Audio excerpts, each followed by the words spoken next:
The initial days of World War II were a time of great stress on the nation.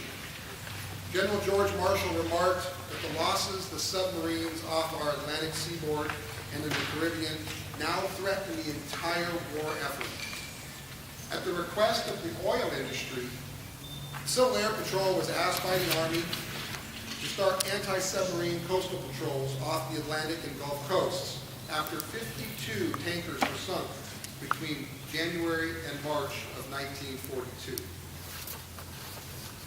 The Civil Air Patrol's war service was extraordinary in that it included 18 months of combat operations between March 1942 and August 1943, when Civil Air Patrol coastal patrol members spotted and reported 173 enemy submarines, attacked 57 with small, light aircraft armed with small bombs and depth charges, and 2 enemy submarines were actually sunk. In the process, the Civil Air Patrol lost 90 aircraft. 64 members were killed and 7 were seriously injured. For their efforts, 800 Coastal Patrol veterans were awarded the Air Medal in 1948. These veterans, as volunteer, unpaid civilians, conducted combat and humanitarian missions during a critical time of need for the nation. Amazingly, many flew their own aircraft on these hazardous missions in bad weather and often at their own expense during the war. Others flew search and rescue, disaster relief, border patrol, forest fire patrol, target towing, and other essential wartime missions.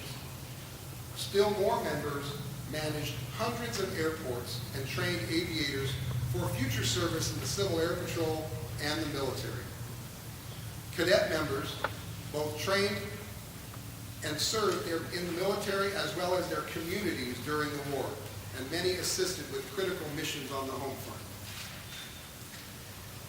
Civil Air Patrol's efforts helped push the submarine activity well away from the coastal shipping lanes. Other missions conducted during the war included target towing, as I said before, air defense training, search and rescue, border patrol, disaster relief, forest fire patrol, ice patrol, and emergency transportation of personnel and cargo, as well as other critical activities.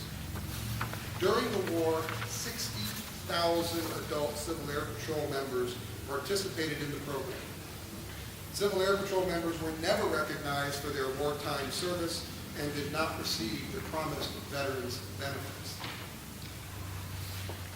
As the war ended, so did Civil Air Patrol's foray into armed conflict.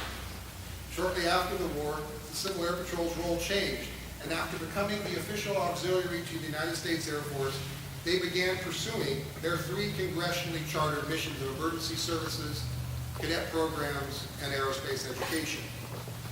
The involvement of the Civil Air Patrol in the protection of our homeland during the war had been forgotten by all but a selected few who felt that it warranted formal recognition. In 2007, a small band of historians, many of whom were Civil Air Patrol members, began floating the idea of seeking the Congressional Gold Medal for our World War II veterans. The bills were drafted and put before the members of the 112th Congress, and although unsuccessful in gaining enough support, the bills had enough momentum to be reintroduced in the 113th Congress. During the 113th Congress, they received overwhelming support from Congress, but not until hundreds of Civil Air Patrol members like myself descended on Capitol Hill in 2012 and 2013, lobbying heavily for the bills, along with thousands of letters, faxes, emails, Facebook posts, and yes, tweets were sent to our elected officials seeking their support for the legislation. Over 81% of members of the House and Senate co-sponsored the bills, which in today's Congress, getting that many representatives and senators to agree on anything is near impossible.